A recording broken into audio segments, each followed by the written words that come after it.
நேரமாக முட்டை வந்து கண்ணை உறுத்திக்கிட்டே இருக்குது. ஸோ பாருங்கள்.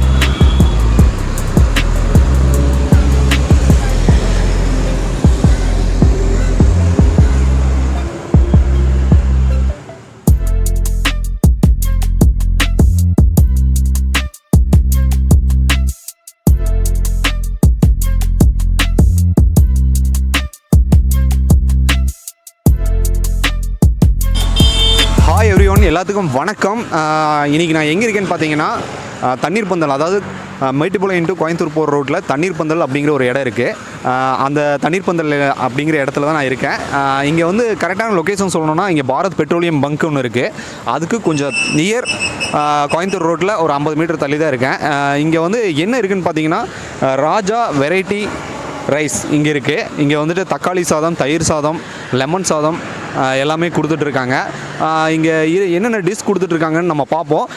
இது யாருடைய கடைன்னு பார்த்தீங்கன்னா, நீங்கள் லாஸ்ட் டைம் நாங்கள் ரிவ்யூ போட்டிருப்போம். ஆர்எஸ் பிரியாணி 50 ரூபாய்க்கு லெக் பீஸோட பிரியாணி கொடுக்கக்கூடிய அந்த கடை. ஸோ அந்த கடையை பார்த்தீங்கன்னா நாங்கள் இப்போ காட்டுறோம், அங்கே பார்த்துங்க. அந்த கடையோடைய ஓனர் தான் இந்த கடையும் வச்சுருக்காங்க. இங்கே இந்த கடையை பார்த்துட்டு நாங்கள் என்னென்ன இருக்குங்கிறத தெளிவாக இன்னைக்கு ரிவ்யூவில் நீங்கள் பார்க்கலாம். ஸோ வாங்க.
வியூவர்ஸ், இங்கே ராஜா வெரைட்டி ரைஸுடைய ஓனர் இருக்கார்.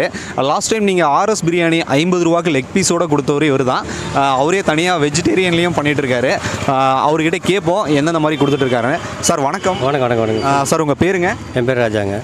சார், இங்கே ராஜா வெரைட்டி ரைஸுங்கிறது உங்கள் நேம்லேயே வச்சுருக்கீங்க. இது எவ்வளோ ஆண்டுகளாக வச்சுட்ருக்கீங்க? நான் 8 வருஷமாக கடை வச்சுருக்கேன். 8 வருஷமாக இங்கே தான் வச்சுருக்கேன். சார், இங்கே வெஜிடேரியன் வந்து என்னென்ன கொடுத்துட்ருக்கீங்க? இன்றைக்கி பார்த்தீங்கன்னா தக்காளி இருக்குது, லெமன் இருக்குது, சாம்பார் இருக்குது, தயிர் இருக்குது. சைடிஷ் பார்த்தீங்கன்னாக்கா முட்டை கிரேவி இருக்குது, வடை இருக்குது. என்னென்ன ரேட்டு கொடுத்துட்ருக்கீங்க? சாப்பாடு 30 ரூபாய்ங்க. வெரைட்டி ரைஸ் வந்து தனியாக கேட்டாலும் கொடுக்குறேங்க, இல்லை 4 வெரைட்டியுமே கலந்து கொடுக்கணுனாலும் கொடுக்குறேங்க. எல்லாத்துலேயும் ஒரு கரண்டி வச்சு கொடுப்போங்க. அதுதான். எதிர்ப்புறமாக உங்களுடைய லெக் பீஸ் வந்துட்டு பிரியாணி வந்து லாஸ்ட் டைம் நாங்கள் ரிவ்யூ பண்ணோம், நல்லா போயிட்டுருக்கு. கஸ்டமர்ஸ் கிட்டே நிறைய எக்ஸ்பெக்டேஷன் ஆச்சுன்னு நீங்கள் தெரியப்படுத்துனீங்க. ஆனால் இதில் வந்துட்டு நீங்கள் வேறு என்னென்ன புது ஐடியாஸ் வச்சுருக்கீங்க? புது ஐடியாஸ் வந்து இந்த வெரைட்டி வந்து மாறி மாறி வருங்க, ஒரே மாதிரி வராது. இன்றைக்கி பார்த்தீங்கன்னா லெமன் வந்திருக்கு, நாளைக்கு புதினா போடுவோங்க, நாளைக்கு வந்து வெஜிடபிள், எல்லாம் மாறி மாறி தான். இன்றைக்கி வர சாப்பாடு நாளைக்கு வராது. அதனால தான் கஸ்டமருக்கு வந்து விரும்பி வர்றாங்க. அதுதான். சரிங்க சார், இப்போ நீங்கள் இந்த ஷாப் வந்துட்டு நீங்கள் 8 இயர்ஸாக வச்சுருக்கீங்க. இந்த 8 இயர்ஸில் வந்து நீங்கள் புதுசாக ஏதாவது தனியாக ஒரு கடை வைக்கணுங்கிற மாதிரி ஏதாவது ஐடியா இருக்குங்களா? இல்லை, வர கஸ்டமர்லேயே கேட்பாங்க, ஏன் இந்த அளவுக்கு நல்லா செய்கிறீங்க, நீங்கள் ஒரு கடை போட்டால் என்ன அப்படின்னு கேட்பாங்க. நான் வந்து சரி பார்க்கலாங்க, போடலான்ற மாதிரி நம்ம 3 கடைங்க. இது 2வது கடை. இன்னொரு கடை மத்தம்பாளையம் இருக்குது பார்த்தீங்களா? மத்தம்பாளையத்தில் ஒரு கடை இருக்குது. 3 கடை இருக்குதுங்க. இதை மெயின்டைன் பண்ணுறது சரியாக இருக்குதுங்க. நம்ம கடன் போயிட்டு அப்படின்னு சொன்னால் அது வந்து வாடகை இருக்குது, கரண்ட் பில் இருக்குது, அட்வான்ஸ் இருக்குது, ஆள் கூலி இருக்குது. இது பார்த்தீங்கன்னாக்கா ஒரு ஜீப்பில் கொண்டு வரேங்க, இந்த ஓமனி அந்த ஓமனி ஜீப்பில் இறக்கி வச்சுட்டு போயிடுவோங்க. அதெல்லாம் கடைக்கு ஆள் இருக்குது, அவங்க பார்த்துக்குவாங்க. சாயங்காலம் நான் வந்து ஒரு 3:30 மணி 4 மணிக்கு வந்தேன்னா அப்படியே கலெக்ஷன் கொடுப்பாங்க. இவ்வளோ ஓடிச்சிங்க, அவ்வளோ மிச்சம் இருக்குது அப்படின்னு சொல்லி கலெக்ஷன் கொடுப்பாங்க. அதேமாதிரி எல்லா கடையிலும் வாங்கிட்டு சாயங்காலம் வீட்டுக்கு போயிடுங்க. கடைன்றது அப்படி இல்லைங்க, ரெகுலராக அங்கேயே இருக்கணும். புரியுங்களா? ரெகுலராக அங்கேயே இருக்கணும். 1. 2வது வந்து வாடகை, கரண்ட்டு பில்லு, தண்ணி காசு எல்லாமே கணக்கு பார்த்தீங்கன்னாக்கா ஒன்றும் அது எனக்கு அது திருப்தி படலைங்க. அதான் நான் வந்து இன்னமும் அந்த ரோட்டு கடையில் தான் பண்ணிட்டு இருக்கிறேங்க. சரிங்கண்ணா, சரிங்க சார், இப்போ நீங்கள் இந்த டிஷ் வந்துட்டு காலையில் எத்தனை மணிக்கு நீங்கள் ஸ்டார்ட் பண்ணுவீங்க சமைக்கிறதுக்கு? நான் காலையில் ஒரு 6 மணிக்கு செய்வேங்க. 6 மணிக்கு செய்கிறதுக்கு ஆரம்பித்தேன்னாக்கா நான் இங்கே வர்றதுக்கு மணி 10:30 11 ஆயிருங்க. 10:30 3 மணி நேரம் 4 மணி நேரம் ஆயிருங்க. அந்த 3 கடைக்கு சாப்பாடு செய்கிறதுக்கு 4 மணி நேரம் கண்டிப்பாக ஆயிருங்க. அதுக்கு பிறகு நான் இங்கே வந்து இங்கே கடைசி கடைக்கு வரும்போதெல்லாம் மணி 11:15 11:15 மேலே தாங்க சாப்பாடுலாம் ரெடியாக இருக்கும். சரி, மற்ற மலை இறக்கி வச்சுருவோங்க. மற்ற மலை இறக்கி வச்சுட்டு அடுத்து தண்ணீர் பந்தல் வருவாங்க. தண்ணீர் பந்தல் இங்கே வந்து இந்த கடையை இறக்கி வச்சுட்டு அப்படியே ஆப்போசிட்டில் பிரியாணி கடை பாருங்க, அந்த கடையை இறக்கி வைப்பாங்க. இறக்கி வச்சா நம்ம வேலை முடிஞ்சுதுங்க. அவங்கவுங்க வேலையை அவங்கவுங்க பார்ப்பாங்க. சாயங்காலம் 3:30 மணி 4 மணிக்கு நான் வந்து கலெக்ஷன் வாங்கிட்டு போவாங்க. அதே மாதிரி வந்து சாப்பாடு இந்த கடையில் எவ்வளோ இருக்குது, அந்த கடையில் எவ்வளோ இருக்குது, அதெல்லாம் பார்த்துட்ருப்போம். மெயின்டைன் பண்ணுறது அதுதான். இங்கே ஒரு நாளைக்கு ஜாஸ்தி ஓடுங்க, அந்த கடையில் ஒரு நாளைக்கு கம்மியாக ஓடுங்க. இங்கேருந்து அங்கே எடுத்து போகிறது, அங்கேருந்து இங்கே எடுத்து வர்றது, இது இந்த ரெகுலராக மாற்றி கொடுத்துட்டு நமக்கு இதான் வேலைங்க. சரிங்க சார். இப்போ நீங்கள் சொன்னீங்க இங்கே டைம் வந்துட்டு என்ன டைம் வியூவர்ஸ்க்கு வந்துட்டு என்ன டைம் நீங்கள் ஸ்டார்ட் பண்ணுவீங்க, என்ன டைம் வரைக்கும் இருக்கும்? ஒரு 11 மணிக்கு கரெக்டாக வரலாங்க. 11 11:15 அவ்வளோதான். ஏன்னா கரெக்டாக வந்து 11 மணிக்கு சொல்ல முடியாது. 11 to 11:30 சரிங்க, அதான் டைமுங்க. அதுக்குள்ளே நாங்கள் வந்துடுவோம். அதுக்கு மாதிரி வந்தால் சாப்பிட்லாங்க. ஈவினிங் எத்தனை மணி வரைக்கும் இருக்குங்க? ஒரு 4 மணி வரைக்குங்க. 4 மணிக்குனாக்கா எனக்கு சாப்பாடு வந்து ஒரு 3 3:30 முடிஞ்சாலும் கிளம்பிடுவோங்க. அதாவது வெயிட் பண்ணி பார்க்கணும் அப்படின்னு சொன்னாக்கா, சாப்பாடு இருக்குது கொஞ்சம் வெயிட் பண்ணி பார்த்துட்டு போகலாம் அப்படின்னு எனக்கு ஒரு எண்ணம் இருந்ததுனாக்கா 4 மணி வரைக்கும் பார்ப்போங்க. சரி, இப்போ உங்களுக்கு ஈவினிங் டைம் ஏதாவது கொடுக்குற மாதிரி ஐடியா இருக்குங்களா சார், இல்லை மதியம் மட்டும்தானா? இல்லை, மதியம் மட்டும்தாங்க. இப்போ நான் சொன்ன பார்த்தீங்களா, காலைல 6 மணிக்கு எழுந்திரிச்சு ரெடி பண்ணி இங்கே வரதுக்கு 11:30, நான் வீட்டுக்கு கிளம்புற நேரத்துக்கு மணி 4. நான் இங்கேருந்து போய் காய்கறி வாங்கிட்டு மளிகை ஜாமான்லாம் வாங்கிட்டு வீட்டுக்கு போகிறது மணி 6. அதுக்கு மேலே நான் கொடுக்கணும்னு நினச்சாலும் என்னால் முடியாது. அதுதான், அவ்வளோதான். இந்த ஒரு டியூட்டி நம்ம கரெக்டாக பார்த்தா போதும்.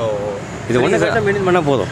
சரிங்க சார். இப்போ நீங்கள் ஆர்டர் ஏதாவது கொடுத்தா நீங்கள் செஞ்சு தருவீங்களா? அந்த விசேஷங்கள், வீட்டு விசேஷங்கள், திருமண விழாக்கள், அந்த மாதிரி ஏதாவது ஆர்டர் ஏதாவது செய்கிறது இல்லைங்க. அது செய்கிறது இல்லை. ஏன்னா எனக்கு அந்த இது கெட்டு போகுதுங்க. நான் அந்த இது லைனுக்கு போனாக்கா இந்த 3 கடை வியாபாரம் சுத்தமாக அடிச்சிடுது. அதனால் வந்து அந்த லைனுக்கு போகிறது இல்லைங்க. இப்போ அந்த பிரியாணி கடை போட்டிங்க இல்லையா, அதுக்கு பிறகு எனக்கு 2 ஆர்டர் வந்ததுங்க. அதை வந்து ஒரு 40 பிரியாணி ஒருத்தர் கேட்டான்னு வச்சிங்களா, அது கூடவே செஞ்சு கொண்டு வந்துடுவேன். அதுதான், பெருசெல்லாம் கேட்டால் நம்ம செய்ய முடியாது. ஏன்னா பெருசாக கேட்டாங்க நம்ம வந்து வேலையை விட்டுட்டு செய்யணுங்க. அதனால் வந்து நான் அது வந்து விரும்புறது இல்லைங்க. நம்ம கடையை கரெக்டாக லைனாக நடத்தினா போதும் அப்படின்னு தான் என்னுடைய குறிக்கோள். சரிங்க. இப்போ சிக்கன் பிரியாணியில் வந்து இப்போவும் லெக் பீஸோட அதே 50 ரூபாய்க்கு தான் கொடுத்துட்ருக்கீங்களா சார்? அதான் சாப்பிட்டுருக்காங்க பாருங்கள். இப்பயும் வந்து அவர் சாப்பிட்டுருக்காங்க. இப்பயும் வந்து அந்த அதே ரேட்டு தான் கொடுக்குறேங்க. எப்படிங்க ஒரு நாளைக்கு எத்தனை லெக் அங்கே போட்டிருக்கீங்க? ஒரு நாளைக்கு இப்போ பார்த்தீங்கன்னா 70 லெக்கு போடுறாங்க. 70 லெக்குனாக்கா ஒரு 3 மணிக்கு வந்தாலும் கூட பிரியாணி இருக்காதுங்க. வர்றாங்க, சாப்பிட்றாங்க. ஆமாம், அதனால் இது நீங்கள் சொன்ன மாதிரி கொஞ்சம் நிறைய ஃபேமஸ் ஆகி போச்சுங்க. அதனால் வந்து எல்லாம் வர்றாங்க, பார்சல் அப்படின்னு கேட்குறாங்க, வாங்கிட்டு போகிறாங்க. இப்போ நல்லா போகுதுங்க. Okay sir. உங்களுடைய ஷாப் வந்து விரிவடைஞ்சு நீங்கள் மேலும் வளர எங்களுடைய சேனல் சார்பாக உங்களுக்கு ஒரு ஆல் தி பெஸ்ட் சொல்லிக்கிறாங்க. நாங்களும் சாப்பிட்டு பார்த்துட்டு வெஜிடேரியன் எப்படி இருக்குன்ட்டு வியூவர்ஸ் உங்களுக்கு சொல்கிறோம். நீங்கள் ரிவ்யூ சொல்கிறாங்க. Okay, thank you sir. Thank you so much. Okay okay.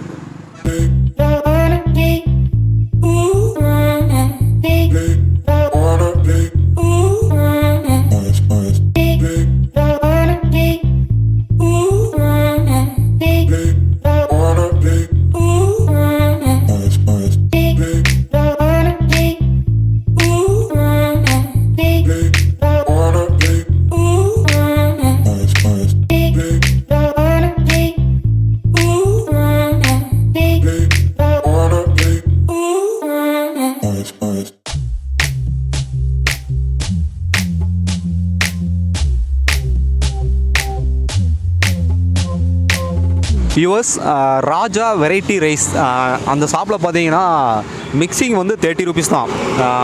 Varieties பாருங்கள்: தக்காளி சாதம், பருப்பு சாதம், தயிர் சாதம், லெமன் சாதம்.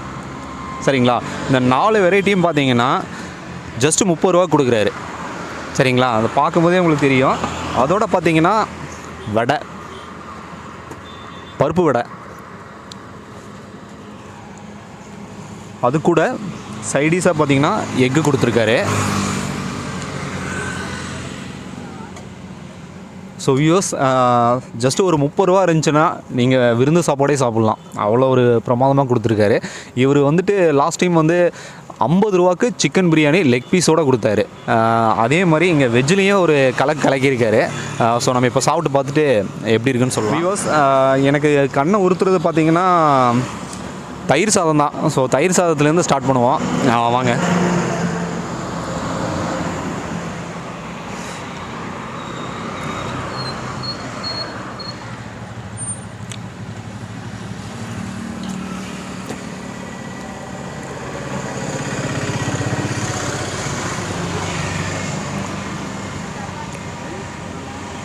வா,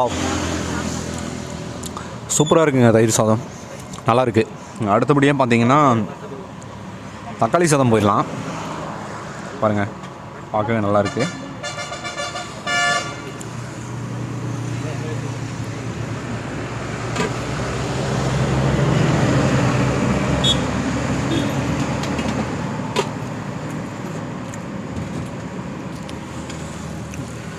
வியூவர்ஸ், இவங்களோட ஷாப்பில் தக்காளி சாதம் வந்து வீட்டில் செய்கிற மாதிரியே இருக்குது. ஒன் ஆஃப் த பெஸ்ட்டுன்னு சொல்லலாம். அவ்வளோ நல்லாயிருக்கு. அடுத்தபடியாக பார்த்தீங்கன்னா லெமன் ரைஸ்.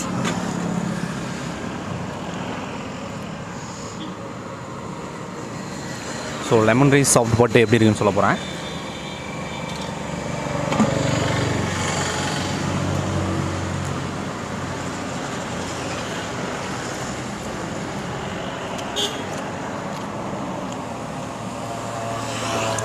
லெமன் நல்லா ஆட் ஆகிருக்குங்க. பாருங்கள், கடலை பருப்பெல்லாம் போட்டிருக்காங்க, கடலையும் ஆட் பண்ணியிருக்காங்க. பிரமாதமாக இருக்குது.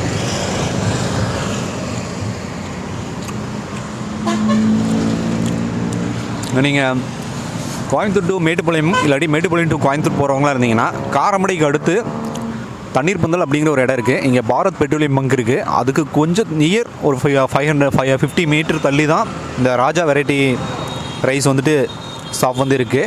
இங்கே வந்து நீங்கள் விரும்பின வெரைட்டி ரைஸும் சாப்பிட்டுக்கலாம். ஆப்போசிட்டில் பார்த்தீங்கன்னா உங்களை நான்வெஜ் பிரியராக இருந்தீங்கன்னா 50 ரூபாய்க்கு சிக்கன் லெக் பீஸோட பிரியாணி நீங்கள் சாப்பிட்லாம். ஜஸ்ட்டு 50 ருபீஸ் லெக் பீஸோட பிரியாணி, சரிங்களா? ஸோ அடுத்தபடியாக பார்த்தீங்கன்னா பருப்பு சாதம்.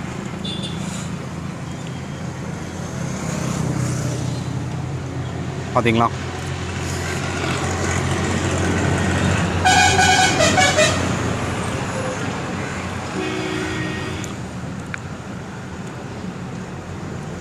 குட், நல்லா இருக்குங்க. பருப்பு சாதமும் டேஸ்ட் நல்லா இருக்குது. ரொம்ப நேரமாக முட்டை வந்து கண்ணை உறுத்திக்கிட்டே இருக்கு. ஸோ பாருங்கள்,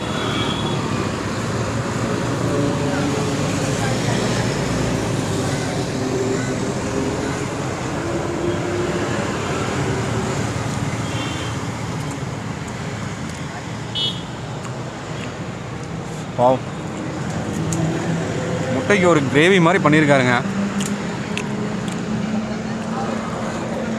சூப்பராக இருக்குது. நீங்கள் இந்த கடைக்கு வந்தீங்கன்னா சைடிஷாக முட்டையோட கிரேவியும் கேட்டு வாங்கி சாப்பிடுங்க, நல்லாயிருக்கு. நெக்ஸ்ட்டு பருப்பு வடை.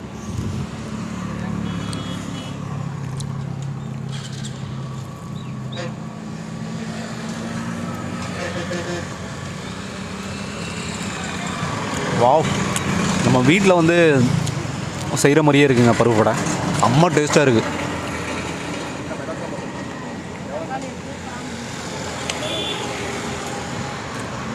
சூப்பராக இருக்குது ஃப்ரெண்ட்ஸ். எல்லாமே டேஸ்ட்டாக கொடுத்துட்ருக்காரு.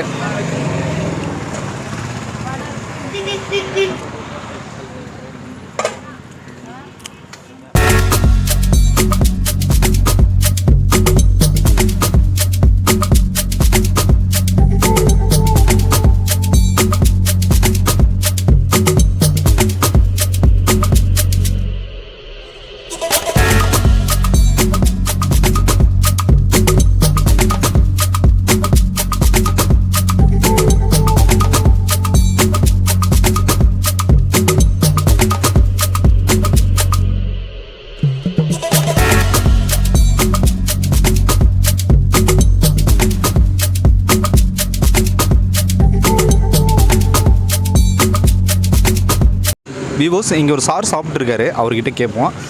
அண்ணா வணக்கங்க, உங்கள் பேருங்கண்ணா? என் பேர் மூர்த்திங்க. ஆமாம். ஆனால் இந்த ராஜா வெரைட்டி ரைஸில் வந்துட்டு நீங்கள் அடிக்கடி வந்து சாப்பிடுவீங்களா? சாப்பிட்ருக்குங்க. என்ன உங்களுக்கு ரொம்ப பிடிக்குங்க இங்கே? எல்லா ஐட்டமும் நல்லாயிருக்கும். சாம்பார் சாதம் சூப்பராக இருக்கும். உங்களுக்கு ரொம்ப பிடிச்சது வந்து சாம்பார் சாதம் சொன்னீங்க. ரேட்டெல்லாம் எப்படிங்கண்ணா? கன்வீனியன்ட்டாக இருக்குது? கம்மியாக தான் இருக்குங்க, ஒன்றும் பிரச்சனை இல்லைங்க. நம்ம பட்ஜெட்டுக்கு தகுந்த மாதிரி தான் இருக்குது. ஆமாம். ஆனால் இங்கே வந்து புதுசாக யாராவது வந்து சாப்பிட்றாங்கன்னா வந்து சாப்பிட்லாங்களா? தாராளமாக சாப்பிட்லாம். எல்லாம் நல்லாயிருக்கு, தாராளமாக ஒருத்து தான். நன்றி. இங்கே வந்து பார்த்தீங்கன்னா ராஜா வெரைட்டி ரைஸில் பார்த்தீங்கன்னா கூட்டம் வந்து செம்மையாக வந்துட்டு இருக்காங்க. ஒரு 1:45 ஆச்சு. 1:45 டைம்லேயும் இவ்வளோ கூட்டம் வந்துட்டுருக்கு. மற்றும் ஒரு கஸ்டமர் இங்கே சாப்பிட்ருக்காரு. ஸோ அவர்கிட்ட நம்ம கேட்போம். சார் வணக்கம். வணக்கங்க சார், உங்கள் நேம்? மணிகண்டன். சார் இங்கே நீங்கள் இதான் ஃபஸ்ட் டைம் சாப்பிட்றீங்களா இல்லை ரெகுலராக வந்து சாப்பிட்றீங்களா? ஃபஸ்ட் டைம் வந்து சாப்பிட்றேங்க. எப்படி சார் டேஸ்ட்டில் எப்படி இருக்குங்க? டேஸ்ட்டு நல்லா இருக்குங்க. பெரிய ஹோட்டல் கம்பேர் பண்ணும்போது நமக்கு சூப்பராக இருக்குது. சூப்பராக இருக்குது சார். புதுசாக வந்து நிறைய பேர் வந்து இங்கே சாப்பிட்லாங்களா? உங்களோட ரேட்டிங் 5 அவுட் ஆஃப் எவ்வளோ கொடுப்பீங்க? கண்டிப்பாக சாப்பிட்லாங்க. 5 அவுட் ஆஃப் எவ்வளோ கொடுப்பீங்க சார்? 5 ஸோ பாருங்கள், சார் வந்து 5 அவுட் ஆஃப் 5 கொடுத்துருக்காருங்க. இந்த ஒரு ரேட்டிங் வந்து ரொம்ப இன்ட்ரெஸ்டிங்காக இருக்குது. ஏன்னா யாருமே வந்து 5 அவுட் ஆஃப் 5 கொடுக்க மாட்டாங்க. சார் ஃபஸ்ட் டைம் சாப்பிடும்போதே ஒரு நல்ல ரேட்டிங் கொடுத்துருக்காரு. Sir thank you so much. சொல்லுங்கள். சார் உங்கள் பேருங்க? என் பேர் அரவிந்த். சார் இங்கே நீங்கள் இப்போ தான் ஃபஸ்ட் டைம் வந்து சாப்பிட்றீங்களா? இதுக்கு முன்னாடிலாம் சாப்பிட்டு இருந்திருக்கீங்களா ரெகுலராக? இல்லை, ஃபஸ்ட் டைம் இப்போ தான் சாப்பிட்றேன். சார் எப்படி சார் இருக்குது டேஸ்ட்டு? டேஸ்ட்லாம் நல்லா தான் இருக்குது. சாப்பிடுவோம். சார் இங்கே உங்களுக்கு பிடிச்சி இப்போ நீங்கள் என்ன ஆர்டர் பண்ணியிருக்கீங்க? நான் தக்காளி சாதம் ஆர்டர் பண்ணியிருக்கேன். கூட வேறு ஏதாவது சைடிஷ் ஏதாவது ஆர்டர் பண்ணியிருக்கீங்க போல இருக்குது. என்ன ஆர்டர் பண்ணியிருக்கீங்க? எக் மசால் வடை. எப்படி சார் டேஸ்ட் எப்படி இருக்குங்க? டேஸ்ட்லாம் நல்லா செம்மையாக இருக்குது. செம்மையாக இருக்குது. இங்கே புதுசாக வந்து கஸ்டமர்ஸ் வந்து சாப்பிடணும்னா நீங்கள் எப்படி வெல்கம் பண்ணுவீங்க?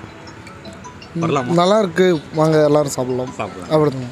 Thank you sir, thank you sir. Okay. நாங்கள் ஒரு ரிவ்யூக்காக தான் வந்தோம். இனி ஒரு யூடியூபரே இருக்கார், சாலாக் பாய்ஸ் அப்படிங்கிற ஒரு சேனல் வந்து ரன் பண்ணிகிட்ருக்காரு. அவர்கிட்ட கேட்போம். சார் வணக்கம், உங்கள் பேருங்க? சாலாக் பாய் சல்மான். ஓகேங்க சார். இப்போ இங்கே கடைக்கு வந்து நீங்கள் எப்போவுமே அடிக்கடி வருவீங்களா? இப்போ தான் வந்திருக்கீங்களா? 1 வீக்காக வந்துட்டு இருக்கிறேங்க, தொடர்ந்து வந்துட்டுருக்கேன். டேஸ்ட் எப்படி இருக்குங்க? செம்மையாக இருக்குங்க. அதாவது எனக்கு பிடிச்சிருந்த அந்த ஒரு இது வந்துட்டு வெளியெல்லாம் சாப்பிட்டோம். இந்த கடையில் எங்களுக்கு வீட்டில் சாப்பிட்ட மாதிரி ஒரு திருப்தி இருக்குது, அதனால் இங்கே வந்திருக்கோம். Thank you sir. ரொம்ப வியூவர்ஸ், நான் 30 ரூபாய்க்கு பார்த்தீங்கன்னா வெரைட்டி மீல் சாப்பிட்டேன். ரொம்ப அருமையாக இருக்குது. இங்கே பார்த்தீங்கன்னா கூட்டம் வந்து செமையாக வந்துக்கிட்டே இருக்காங்க. எல்லாருமே வந்து சாப்பிட்றாங்க. நீங்கள் வந்துட்டு இந்த சர்க்கிளில் நீங்கள் போகிறவராக இருந்தீங்கன்னா இங்கே வந்து ஒரு டைம் டேஸ்ட் பண்ணி பாருங்கள், உங்களுக்கு ரொம்ப பிடிக்கும். ஆனால் எப்படிங்கண்ணா இந்த அளவுக்கு ஒரு டேஸ்ட் எப்படி கொடுத்துட்ருக்கீங்க? எல்லாம் நான் இப்போ அதான் சொல்கிறேங்களே, நான் வந்து 8 வருஷமாக இந்த இடத்துல கடை போட்டுக்கிறேன். 8 வருஷமாக இந்த கூட்டம் குறையாம தான் பார்த்துட்டுருக்கேன். அப்போ எந்த அளவுக்கு செய்கிறேன்னு பார்த்துக்குங்க. அதுதான் நம்ம செய்கிற முறையில் தான் இருக்குது. கடை கஸ்டமர் வரலாம் வந்து நம்ம செய்கிற முறை தான் இருக்குது. ரெண்டாவது வந்து ஒரு அனுசரிப்பு எல்லாமே இருக்கணுங்க. இந்த ஏரியாவை பொறுத்தளவுக்கு அனுசரணை இருந்தால் தான் எல்லாம் பண்ண முடியும். அதனால் வந்து என்ன மக்களுக்கு என்ன மரியாதை கொடுக்கணுன்றத முதல்ல தெரிஞ்சுக்கணும். அப்புறம் தான் சாப்பாடு கொடுக்குறத பார்க்கணும். அதெல்லாம் வரவங்கள போகிறவங்க வாங்க போங்க, ஒரு கௌரவமாக ஒரு இது பண்ணால் ஆட்டோமேட்டிக் தேடி வருவாங்க. பரவாயில்ல, அந்த கடைக்கு போனால் நமக்கு ஒரு நல்ல ஒரு ரெஸ்பான்ஸ் இருக்குது அப்படின்றத அவங்க புரிஞ்சுக்குவாங்க. ரெண்டாவது சாப்பாடு விஷயம் எடுத்துங்க, அதே மாதிரி தான் நீட்டாக செய்வாங்க. இந்த அளவுக்கு நிற்காமல் ஓடுங்க. அதுதான் மெயின். நிற்காமல் ஓடுறதுக்கு காரணம் தான் மெயின் இதுதாங்க. அந்தளவுக்கு டேஸ்ட்டாக செஞ்சு கொடுப்போங்க. அதுதான். ஓகேங்கண்ணா, ரொம்ப நன்றிங்கண்ணா. உங்களுடைய கடை மேலும் வளர எங்களுடைய சேனல் சார்பாக திரும்பவும் வாழ்த்துக்கள் தெரிவிச்சுக்கிறோம். நன்றி. ஓகே. வியூவர்ஸ், இன்றைக்கி ஒரு ரிவ்யூ பார்த்தீங்க. மற்றும் ஒரு ரிவ்யூவில் நான் உங்களை திரும்பவும் சந்திக்கிறேன். So thank you, keep supporting.